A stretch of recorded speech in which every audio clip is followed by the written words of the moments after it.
Welcome to Raji's ஃபுட்வர்ஸ். நல்லா காரசாரமாக சாப்பிட்ணுன்னு நினைக்கிறவங்களுக்கு இது ஒரு ஃபேண்டாஸ்டிக்கான ரெசிபி. நமக்கு காரம் ஒத்துக்காதுப்பா அப்படின்னு நினைக்கிறவங்க இந்த ரெசிபியை அவாய்ட் பண்ணிடுங்க. ஏன்னா காரம் தான் இந்த டிஷ்ஷோட ஹைலைட்டே. வாங்க எப்படி செய்யறதுன்னு பார்க்கலாம். ஒரு பேனில் 2 டேபிள் ஸ்பூன் அளவுக்கு எண்ணெய் சேர்த்துட்டு அதில் 50 கிராம் அளவுக்கு பூண்டு, 100 கிராம் அளவுக்கு பச்சை வேர்க்கடலை, கூடவே பச்சை மிளகாவை ஒரு 15 அளவுக்கு சேர்த்துக்கலாம். இப்போ இது எல்லாத்தையும் சேர்த்துட்டு மீடியம் ஃப்ளேமில் ஒரு 2 நிமிஷத்துக்கு கையை எடுக்காமல் அப்படியே வதக்கி விட்டுக்கிட்டே இருக்கலாம். 2 நிமிஷத்துக்கு அப்புறம் பூண்டு, வேர்க்கடலை, பச்சை மிளகாய் 3 லைட்டாக கலர் மாதிரி இருக்கு பாருங்க. இப்போ இந்த டைமில் 2 துண்டு இஞ்சி, 100 கிராம் அளவுக்கு சின்ன வெங்காயம் சேர்த்துக்கலாம். இப்போ அவ்வளோதான், நம்ம சேர்க்க வேண்டியது எல்லாம் முடிஞ்சிடுச்சு. இதுக்கப்புறம் ஒரு 5 நிமிஷத்துக்கு மொத்தமாக கலர் மாறுற வரைக்கும் வதக்கிக்கலாம். இப்போ 5 நிமிஷம் ஆயிடுச்சு.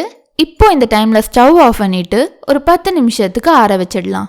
இப்போ நம்ம ஆற வச்சிருக்க வெங்காயம், பச்சை மிளகா, வேர்க்கடலைய ஒரு மிக்சி ஜாரில் சேர்த்துடலாம். இப்போ இது எல்லாத்தையும் சேர்த்துட்டு ஒரு 3 சிட்டிகை அளவுக்கு பெருங்காயம் சேர்த்துக்கலாம்.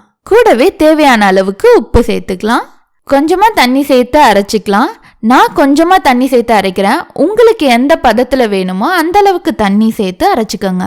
இப்போ அதே பேன்ல 2 டேபிள் ஸ்பூன் அளவுக்கு நல்லெண்ணெய் சேர்த்துக்கலாம். இதுல கொஞ்சமா ஒரு டீஸ்பூன் அளவுக்கு ஜீரகம், 3 காஞ்ச மிளகாவை 2 கிள்ளி போட்டு சேர்த்துக்கலாம். கூடவே கொஞ்சமா கருவேப்பிலை சேர்த்துக்கலாம். இப்போ இது எல்லாத்தையும் சேர்த்துட்டு நம்ம அரைச்சி வச்சிருக்கிறத இதுல சேர்த்துடலாம். இந்த மாதிரி நல்லெண்ணெயில செய்யும் போது டேஸ்ட் ரொம்ப சூப்பரா இருக்கும். அதே சமயம் காரத்தையும் இது கண்ட்ரோல் பண்ணும். இந்த எண்ணெயிலேயே இதை 2 நிமிஷத்துக்கு நல்லா வதக்கிக்கலாம். அவ்வளோதான், ஒரு சூப்பரான நல்ல காரசாரமான வெங்காய வேர்க்கடலை சட்னி ரெடி.